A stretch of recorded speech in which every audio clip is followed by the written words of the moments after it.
What's up, everybody? We're back. It's February 25th, 2025, and I really thought about getting back into sharing active real-time market updates for the real estate market and some financial markets.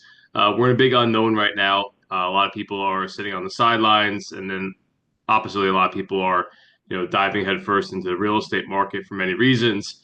A lot of turmoil, a lot of chaos going on behind the scenes right now, and we are in the heat of the pretend and extend era.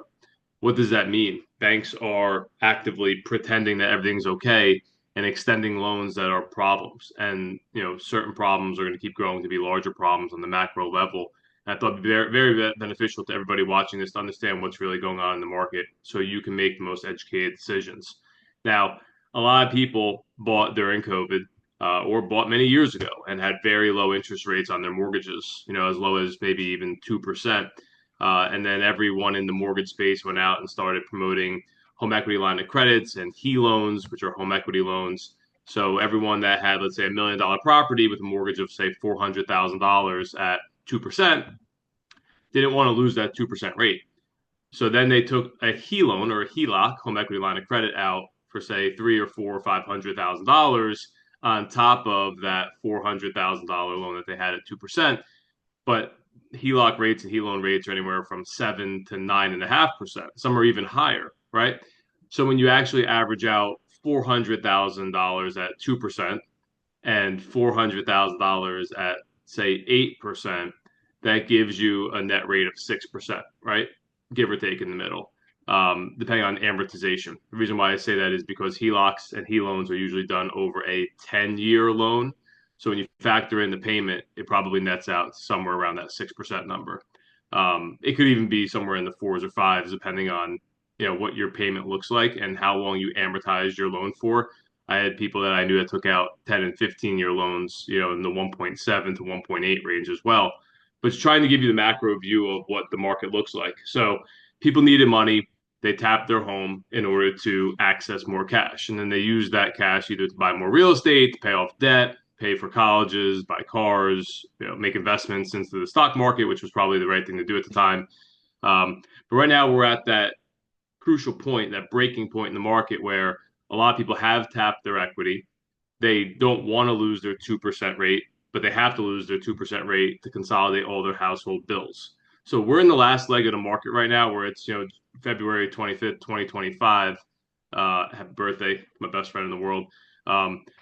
But if people can't access new equity in their home because home prices have kind of stabilized, some have dropped, 2 or 3 points. Texas and Florida, some home prices are down 20 to 30% literally in the past 3 months. We believe that we're at the last run of the market. Unfortunately, all the damage has been done. There's no more doubling in real estate value.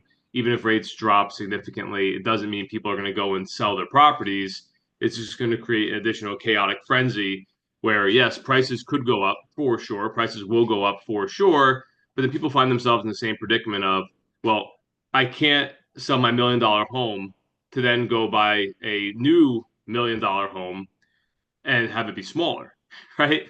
So a lot of people are saying we're going to bite the bullet and stay in our 3,000 square foot house because it's $1 million, and we also can't go and move into that 5,000 square foot house for $2 million at a rate of whatever 6.5, 7, 7.5%. Where we've seen the biggest crunch is with entrepreneurs, self-employed borrowers, people that own their businesses.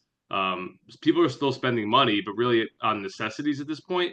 A lot of people that are in, special ultra luxury spaces, yeah, like the rich keep getting richer, so sure, like their spending habits usually stay the same, but the sheer volume of people going and being able to afford your everyday necessities has gone down. Every time I walk into the grocery store, I ask the guy how's business, and like every local eatery I go into, how's business. And to get a good pulse on your local market, you should go into all these places and ask, hey, how's business? How are you doing? What are you seeing? The problem with self-employed borrowers in particular, and people that run their own businesses, is the cost of everything is up. Nothing is down, right? So even if your business has stayed the same or grew a little bit, if prices on all your materials, payroll, electricity goes up 20%, your business would have to grow 20% just to even break even. So we do believe that there are problems in the marketplace. We are seeing a lot of pressure with the banks by regulators and auditors for banks to get these toxic non-performing loans off of their books. And the sooner they get off their books, obviously, the more stock prices drop and you know issues adjust. The reality is the feds and the government don't want people to make a run on the banks. If people make a run on the banks and pull money out of the banks, there's no real reliance on the banking system. Now the banks have bigger problems and more liquidity issues. So that's why everything's being pretended and extended. As an example, I have I just got this letter in the mail the other day. I took out a non-qualified mortgage, so a non-QM loan, a DSCR loan, that's what it's known as today, back in 2017 on one of my properties here in Jersey City. Small loan. It's like at the time it was like 170 or $80,000 on a condo I have. And I just got notified that please note the following information regarding the sale, assignment, or transfer of your mortgage loan to Goldman Sachs Mortgage Company, right? So that means that the Goldman Sachs of the world are now buying all of the non-QM debt in the marketplace. And I did a 7-1 arm. I bought the property back in the end of 2017. And my payment just adjusted from, say, $1,600 a month to $2,000 a month. So I purposely kept the arm open because I wanted to see how the banks were going to handle it.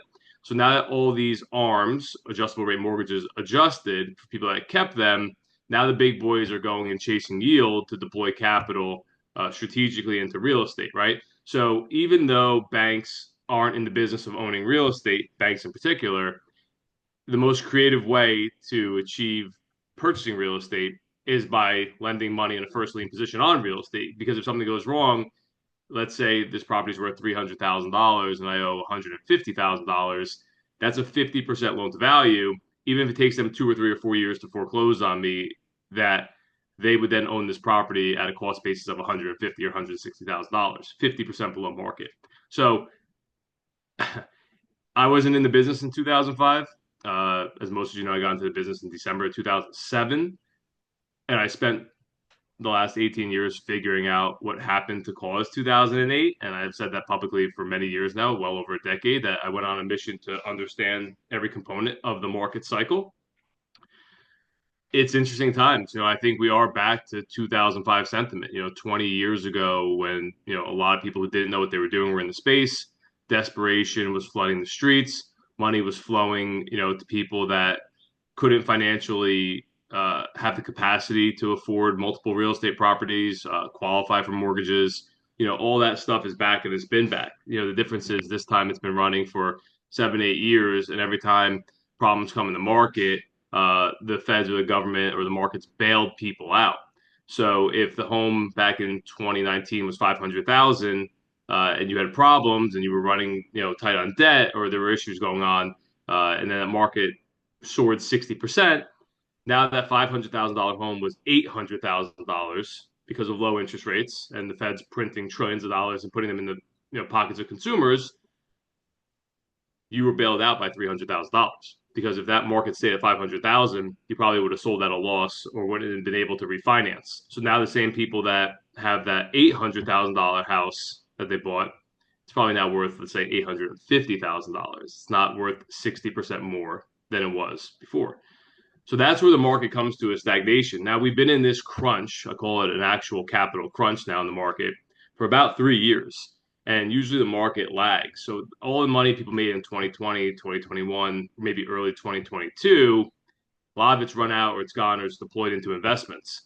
A lot of people did syndications into real estate, which caused a major, major debacle right now. I think we're working on over $100 million of non-performing loans just in one little micro market in Texas. So when you hear stories like this and we see the visibility of what's going on behind the scenes, it's a big problem.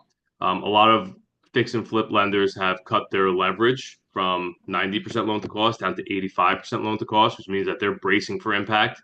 When the market's soaring and booming, lending guidelines loosen up, right? Everyone's chasing opportunity, chasing product, chasing yield, return on investment.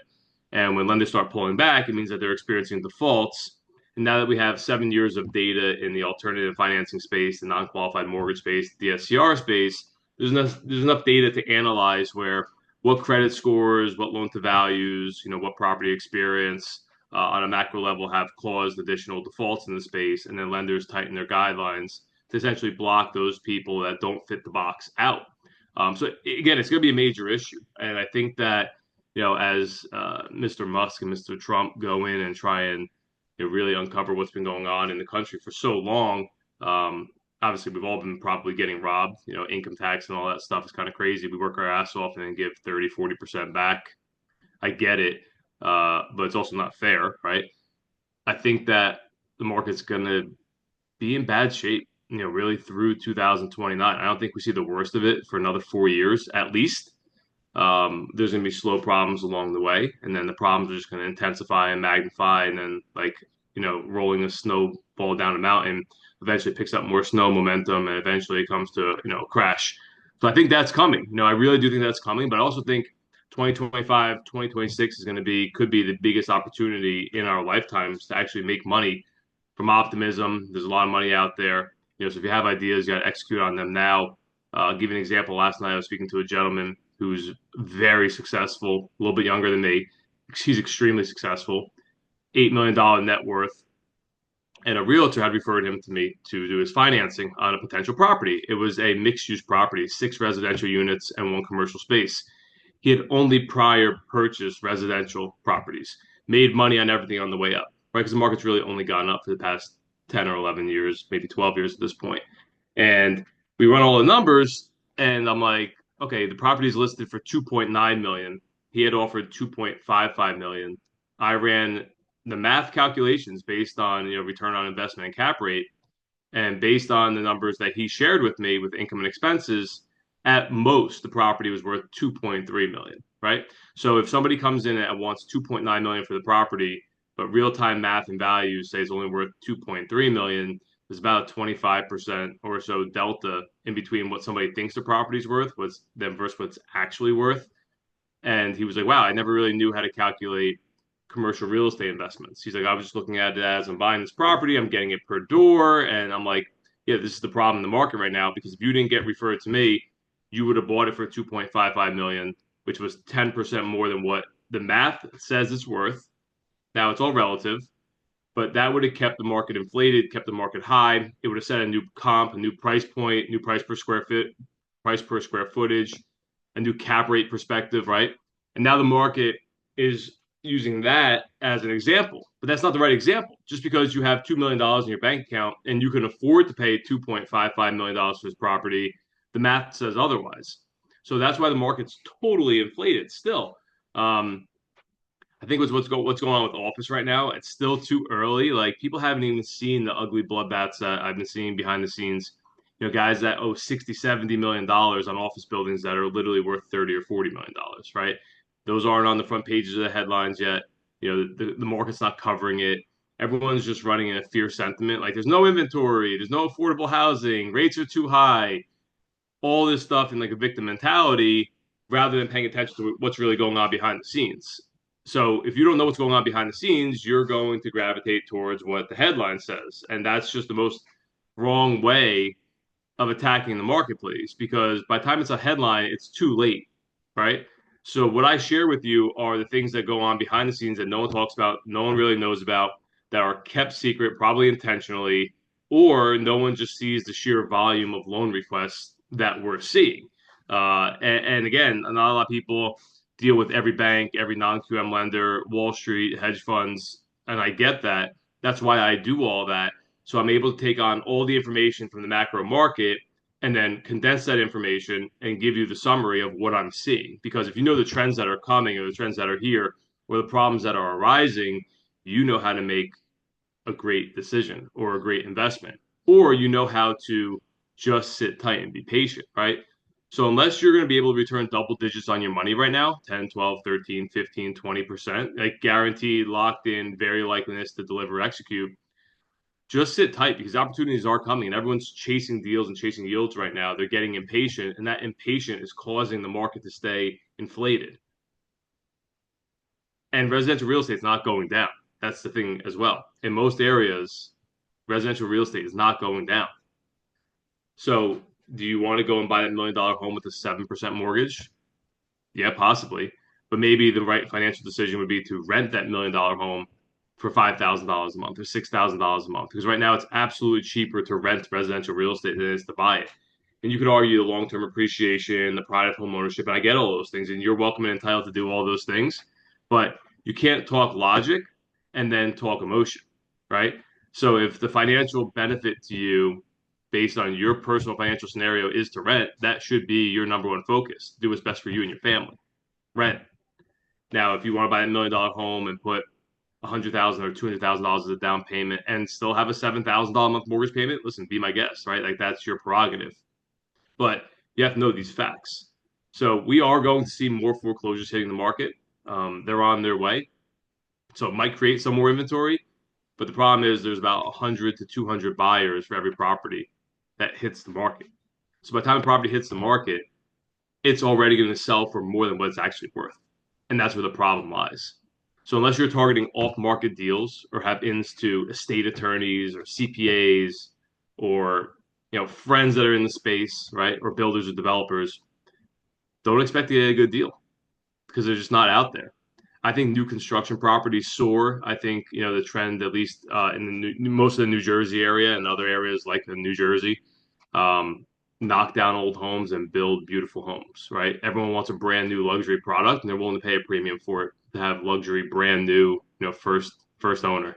But I just want to share this update with you. I'm not sure where rates are today, but I think that rates actually go higher. I think crypto is probably overbought. I think there's going to be a major pullback at some point. I think we're due for it. I think gold is a great buy right now. I think gold is going to be the flight to safety, as it always should have been. But I'm very curious to see what goes on with this Epstein list that's coming out. A lot of wealth is held in the high net worth individuals' hands, and if these high net worth individuals do in fact get exposed and do need money for lawyers and don't want exposure or get nabbed with insider trading, they're going to have to force liquidate all these overpriced stocks, right? So if there's a mass liquidation in all the big names and companies because everything's been, a backdoor game or like a secret game where how all these people became 100 millionaires on very aggressive buys, we could see a major correction in the market. And if there's a major correction in the market, fear is going to hit the streets, and then it just, unfortunately catapults downwards. So make strategic decisions. Always run your numbers. Math doesn't lie. Don't let math and logic get in the way of your emotion. If you want to buy something, I guess buy it. But real estate runs through financing, and if financing isn't available for certain real estate, that could potentially negatively impact your ability to borrow against your real estate and also your ability to sell real estate. Because if somebody can't buy your real estate with aggressive financing, that means that they're going to have all cash. And if they don't have all cash, then you're not going to get top dollar for your real estate that you're going to be selling. So stop listening to all the people that are one-hit wonders. There's a lot of them out there. There's so much noise in the marketplace. There are days I just don't even go on social media because I don't want to hear what people are saying that's inaccurate and leading people down the wrong direction. But if you stay focused and you stay patient and wait for that right opportunity, you're going to be able to hit it pretty nice. So also make sure you're aligning with the right people that are finding deals and doing good business. Again, there's a lot of desperation. There's a lot of fraud in the market. Don't just do a deal to do a deal because it can come back to bite you in the butt. Make sure you check the character of the person that is bringing you the deal or wants to do the deal. Other than that, I hope you guys all have a very prosperous 2025. We'll be back on here maybe once a week, figure it out, give some market sentiment.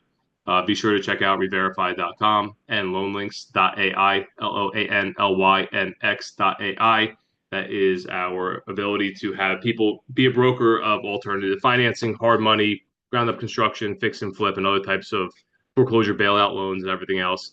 Is a loan marketplace where we brought on over 20 of our direct capital lenders, high net worth individuals, private credit funds, REITs, people that are looking to do deals. So if you don't know how to place a deal or get financing on your project, your property, plug it into LoanLinx, sign up for free as a broker, plug it into LoanLinx, submit the request, and hopefully we'll be able to help you achieve your financing. So as always, get in the game. If you need anything, always reach out. We're here to help you. Make sure you get the right advice.